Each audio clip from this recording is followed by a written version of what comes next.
Dr. Sawyer, how are you? My name is Elton, you know me. We are here today to do our movie presentation, but first we want to give our condolences to you on your loss, you and the God sisters. We want you to know we was praying for you and we miss you. We can't wait for you to get back. But on today, we have a talk show. On today, it is called Racial and Ethnic Relations. That's a talk show. It's better than Oprah, I promise you. You just need to stay tuned and you'll see what we're going to do on today. Now, today we have four guests on today that will be answering the questions. Our movie for today is called Glory Road. Glory Road is a true life story, and that's what we're going to be dissecting today. But let me introduce the guests to you on today. Our first guest is Kelvin.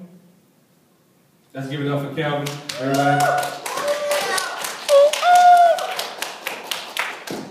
Our second guest is Terrence. Terrence, if you could.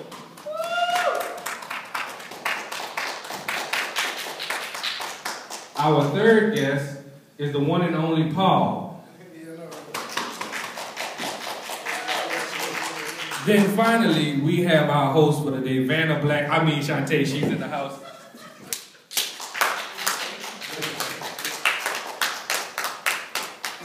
And we'll go as follows. Hey, Doc. So here we go. So our movie is Glory Road, and we have quite a bit to talk to you about. So we're just going to go ahead and start with the first clip and then go from there.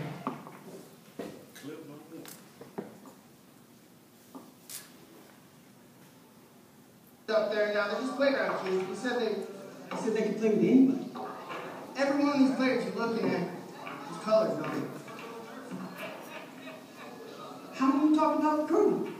We need 7 players on this team who can put it in the hole and rebound. Now, if they're colored, I'm fine.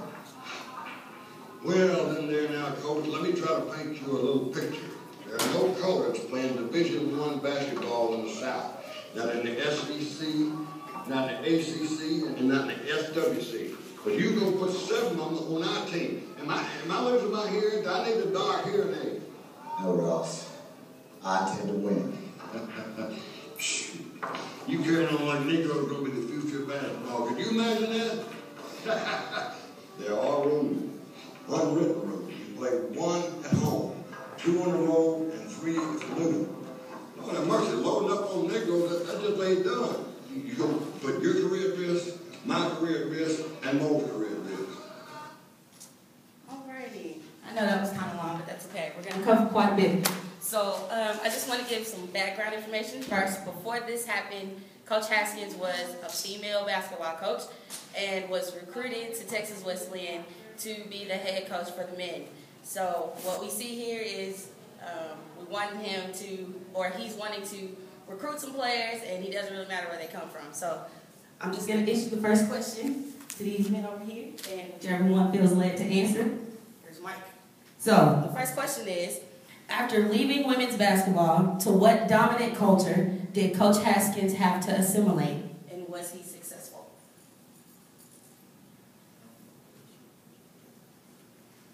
Don't be shy. Vanna?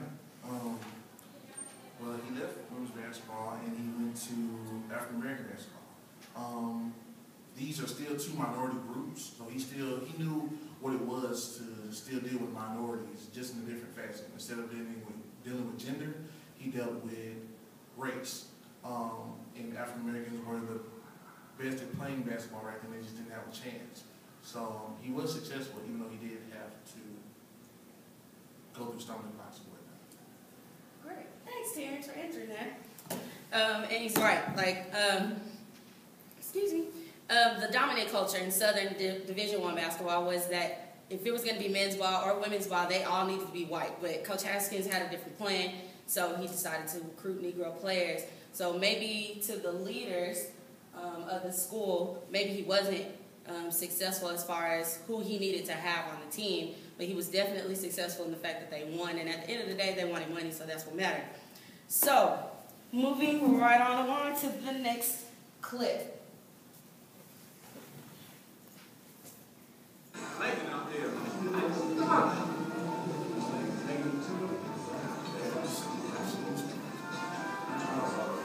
I'm Hey man, I got him with John. Let me some ribs right here. You saved that for El Paso? What are you missing? Pancakes. Whatever you get out, give me some with some sauce on it, okay?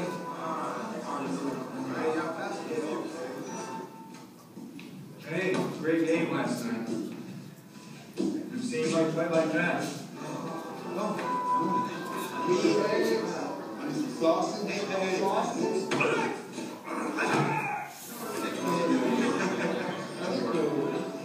Yeah, how you guys loaded pancakes today? I don't get your glass. You know me, boy.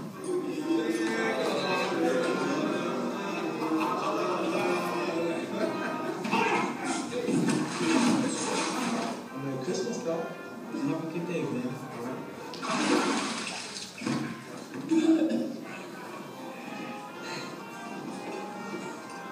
Hey, man, you should have had some thing. Alrighty. So, Just go ahead. just go. The question. So, what form of discrimination does this clip show? Shows